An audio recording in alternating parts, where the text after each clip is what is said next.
بسم اللہ الرحمن الرحیم یا ایھا الذین آمنوا کتب علیکم الصیام کما کتب علی الذین من قبلکم لعلکم تتقون۔ فرمایا اے ایمان والو، تم پر روزے فرض کیے گئے ہیں جیسا کہ تم سے پہلے لوگوں پر فرض تھے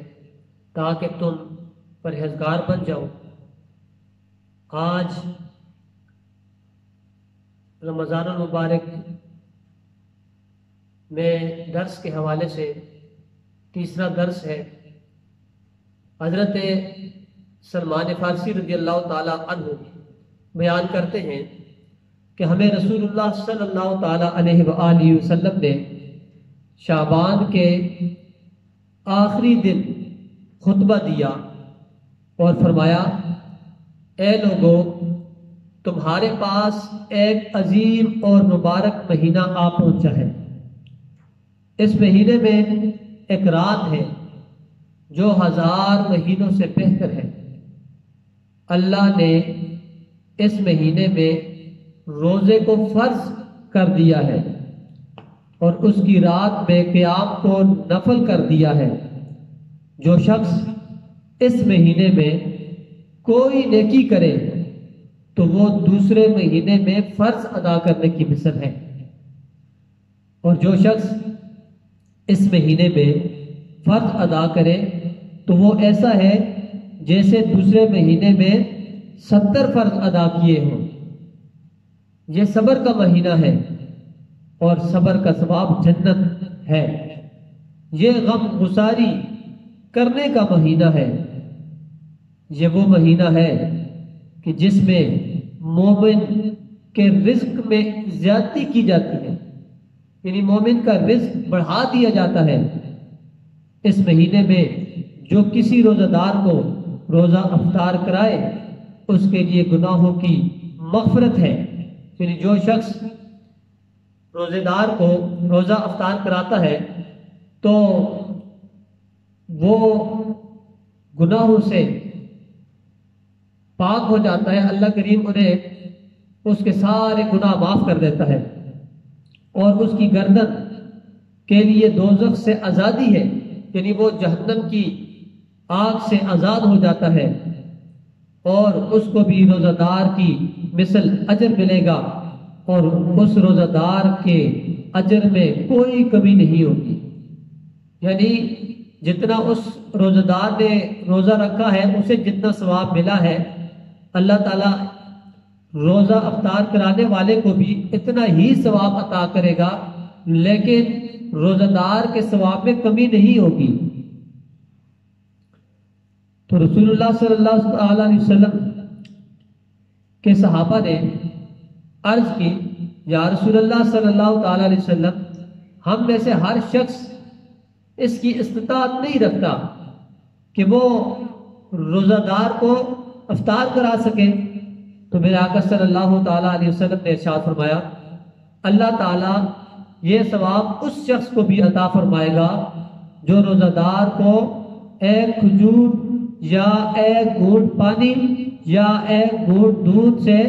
روزہ افطار کرائے۔ یہ وہ مہینہ ہے کہ جس کا اول رحمت ہے، یعنی پہلا عشرہ رحمت کا ہے، اور جس کا اوسط مغفرت ہے، درمیانی عشرہ جو ہے وہ مغفرت کا ہے، اور جس کا آخر جہنم سے آزادی ہے، یعنی آخری عشرہ جہنم سے آزادی کا ہے۔ جس شخص نے اس مہینے میں اپنے خادم سے کام لینے میں تخفیف کی، اللہ اس کی مغفرت کر دے گا اور اس کو دوزخ سے آزاد کر دے گا۔ اس مہینے میں 4 خصلتوں کو جمع کرو۔ 2 خصلتوں سے تم اپنے رب کو راضی کرو، اور 2 خصلتوں کو بغیر تمہارا کوئی چارہ کار نہیں۔ جن 2 خصلتوں سے تم اپنے رب کو راضی کرو گے ان میں سے پہلی کلمہ شہادت پڑھنا ہے، اور دوسری اللہ تعالیٰ سے استغفار کرنا ہے۔ اور جن 2 خصلتوں کو بغیر کوئی چارہ نہیں ہے وہ یہ ہے کہ تم اللہ تعالیٰ سے جنت کا سوال کرو، اور دوسری یہ ہے کہ اس سے دوزخ سے پناہ طلب کرو. اور جو شخص کسی روزہ دار کو پانی پلائے، یعنی حالت روزہ میں نہیں، کیونکہ وہ تو گناہ ہے، یعنی کہ روزہ افطار کرانے کے لیے پانی پلائے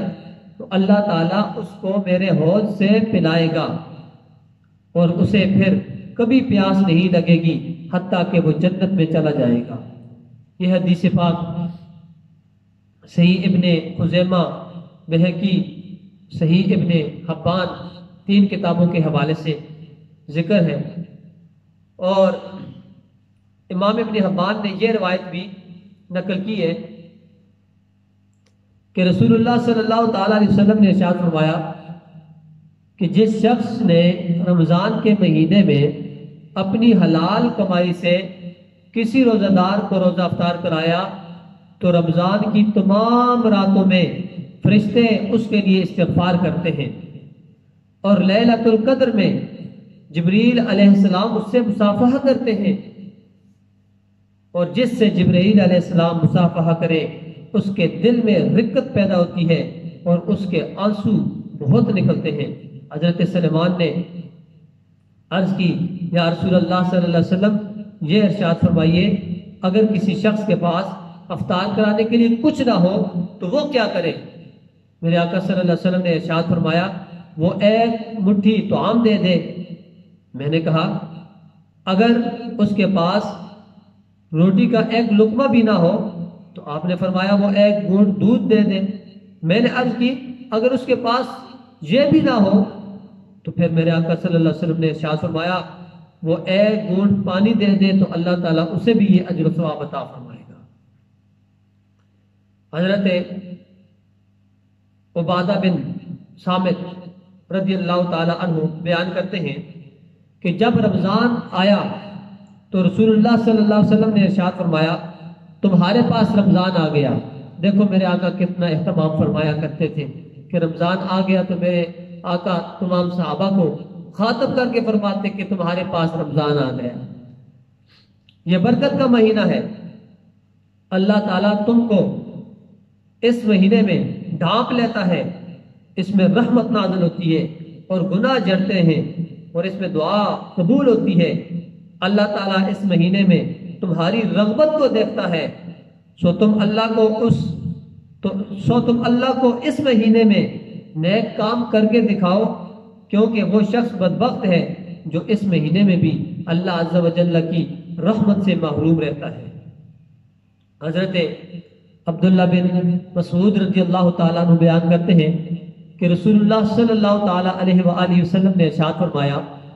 جب ماہ رمضان کی پہلی رات آتی ہے تو جنتوں کے دروازے کھول دیے جاتے ہیں اور پھر پورے ماہ ان میں سے ایک دروازہ بھی بند نہیں کیا جاتا، اور دوزخ کے دروازے بند کر دیے جاتے ہیں اور پورے ماہ میں ان میں سے کوئی دروازہ نہیں کھولا جاتا،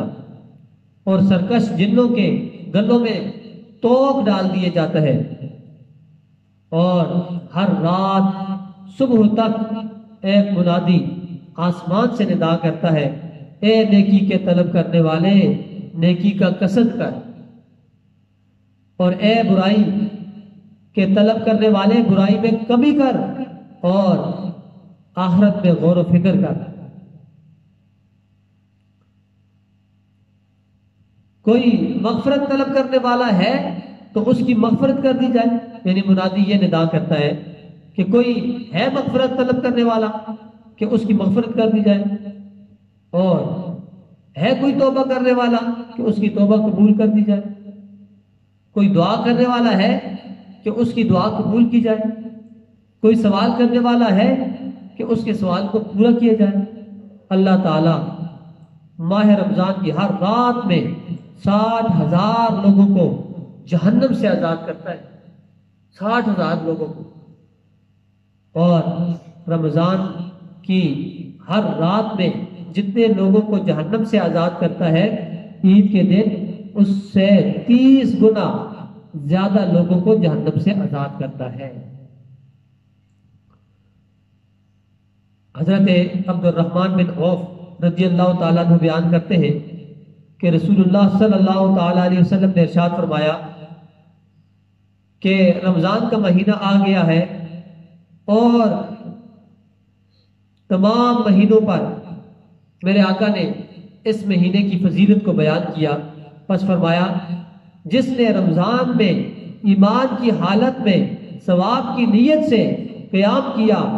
تو وہ گناہوں سے اس طرح پاک ہو جائے گا جس طرح آج ہی اپنی ماں کے پیٹ سے پیدا ہوا ہے.